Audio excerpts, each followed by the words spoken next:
In this story, when you hear this, it means turn the page.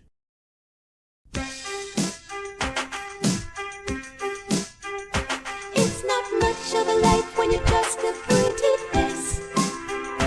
Just to be whoever you are is no disgrace. Don't be scared if you don't fit in.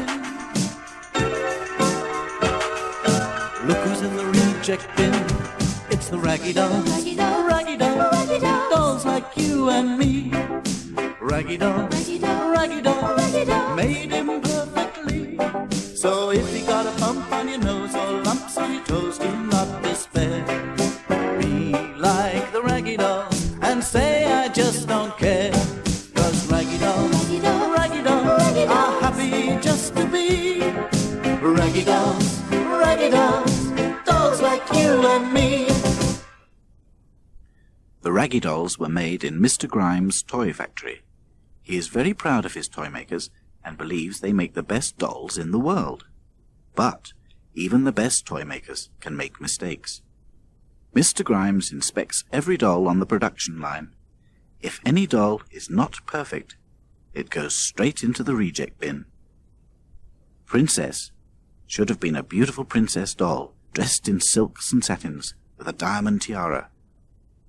But the factory ran out of princess doll ingredients. So she has a patchwork dress and multicolored hair. Back to front is a clever handyman doll, complete with do-it-yourself kit. But his head was stuck on the wrong way round. Lucy's joints are so loose that her arms and legs drop off whenever she gets excited. Hi-Fi is a talking doll, but he has a loose connection, so he stutters. Dotty had nothing wrong with her. She was just about to be packed and sent off to the shops when the factory decorators splashed her with paint.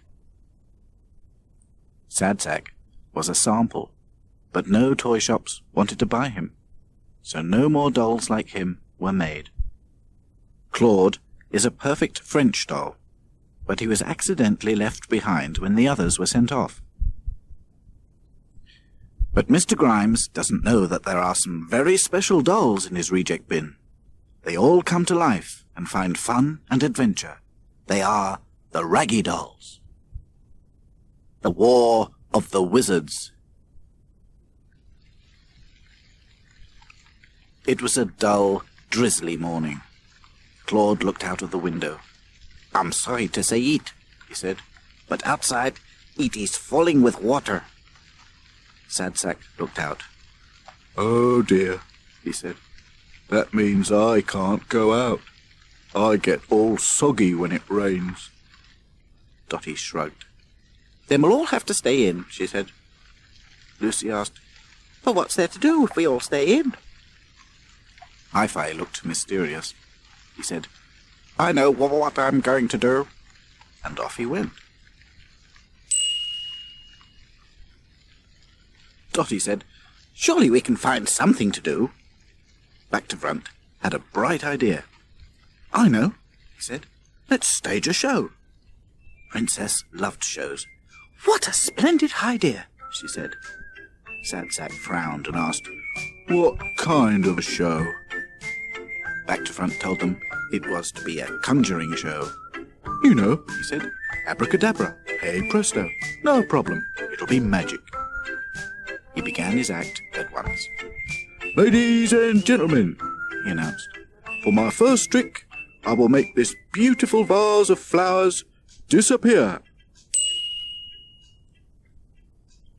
he covered the flowers with a cloth. Then he shouted, "Abracadabra, hey presto." and he pulled the cloth away. But the flowers were still there. Back to Front quickly tossed them over his shoulder. "Oh well," he said, "you win some, you lose some. For my next trick, I shall use an ordinary pack of playing cards." But that trick went wrong too, and so did the next one. Time after time, the tricks went wrong. The dolls were not impressed. They were relieved when Back to Front announced his last trick. "Ladies and gentlemen, he said. "For my last trick, I need a jug of water, a top hat, and a newspaper." He took the water and poured it into the hat. Then he put the newspaper over the hat and put it on his head. "I shall now remove the newspaper and stay perfectly dry," he said. But the water poured all over him. The dolls laughed and clapped. Even Back to Front saw the funny side, though he was soaked. "No problem," He chuckled, drying himself. Sad Sack was looking out of the window.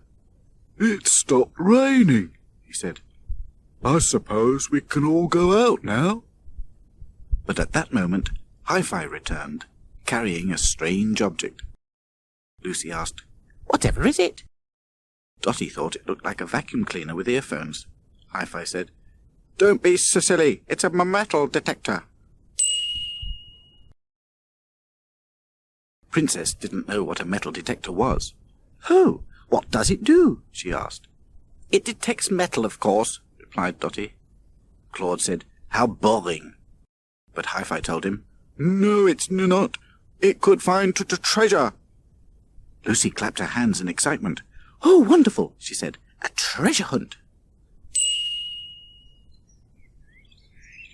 The dolls hurried out to the big field to start their hunt. Hi-Fi pushed the metal detector over the grass. Suddenly, it began to make a noise. Beep, beep, beep. Hi-Fi pointed. "Something's buried here," he said.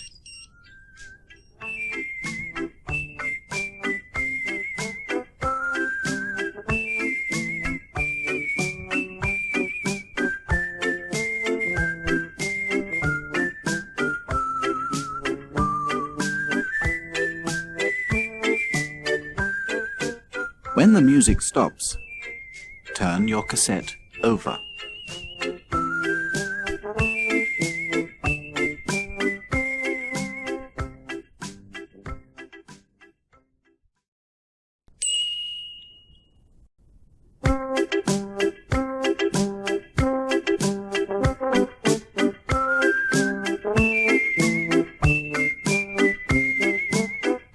Back to Front began digging.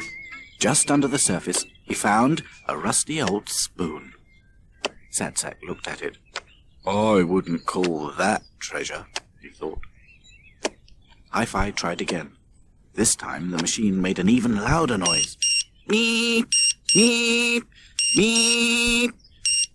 "I'm getting a strong signal," he said. Try digging here." Back to Front began to dig. And dig, and dig, and dig. "Whatever it is, it's a long way down," he called. But at last his spade struck something. It was an old chest. Back to Front lifted it out of the hole. Lucy wobbled about, all in a dither. "Wow, buried treasure," she cried. Dotty couldn't wait. "Come on, open it," she said. Back to Front lifted the lid, but there was no treasure inside, just a dusty old book. Hi-Fi took it out, and Back to Front blew off the dust, right into Hi-Fi's face. Back to Front opened the book. "Wow," he thought, "real magic." But before he could read a word, hundreds of tiny sparkling stars floated up from the pages. They began to form a strange shape. The dolls couldn't believe their eyes. The shape began to speak. "I am the White Wizard," it said. "The power of my magic is yours to behold." Back to Front laughed nervously. "You must be joking," he said. The wizard looked at him sternly. "The power of magic is no laughing matter," he said. "Crikey," whispered Lucy. Back to Front swallowed. You couldn't put my head back the right way round, could you?" he asked. The wizard snapped. "Page 13. Back to Front flipped through the book as fast as he could. "Here it is," he said. The wizard ordered him to read the page aloud. Back to Front cleared his throat. Crump, crump. Then he began to read. Corn is yellow, poppies are red. Such a sight can turn your head. Slowly Back to Front's head began to turn and turn until it was spinning round and round like a top. And when it stopped, it was the right way round. I can't believe it, he cried. For the first time, I can see where I'm going instead of where I've been. Lucy thought it was fantastic. It really suits you, she said. Back to Front turned to thank the wizard, but he had disappeared. Suddenly, there was a clap of thunder. Clouds of black smoke rose from the book. They formed the shape of another wizard. I am the Black Wizard, said the new shape. My magic is stronger than the White Wizard's. To prove it, I'll put a spell on him and destroy his power. The dolls were scared. There was another clap of thunder. Back to Front looked at the others in amazement. All their heads were the wrong way round. Claude exclaimed, "Oh no, what is happening?" The Black Wizard laughed evilly. The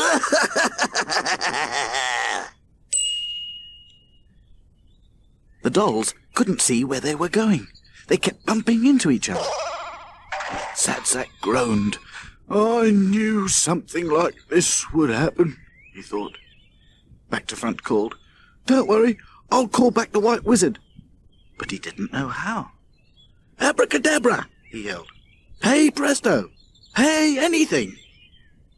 Suddenly, a few tiny stars rose out of the spellbook, just enough to make a very small White Wizard.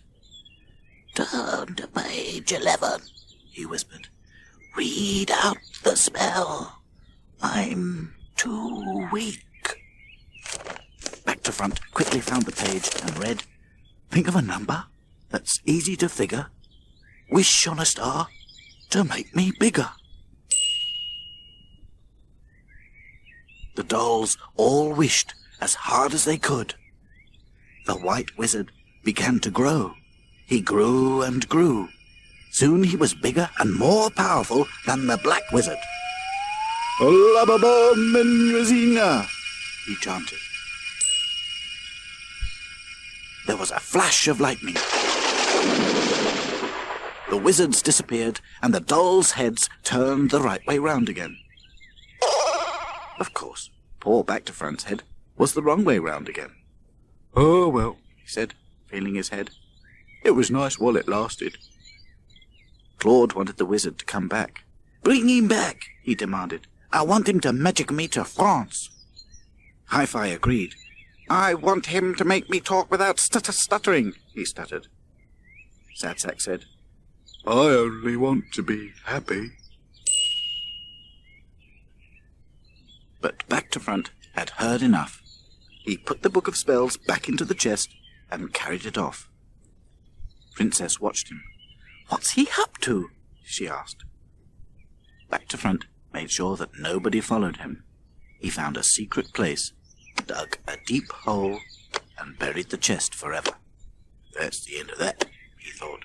We've all had quite enough magic for one day. The Raggy Doll's Magic Day. It's not much of a life when you're just a pretty face. Just to be whoever you are is no disgrace.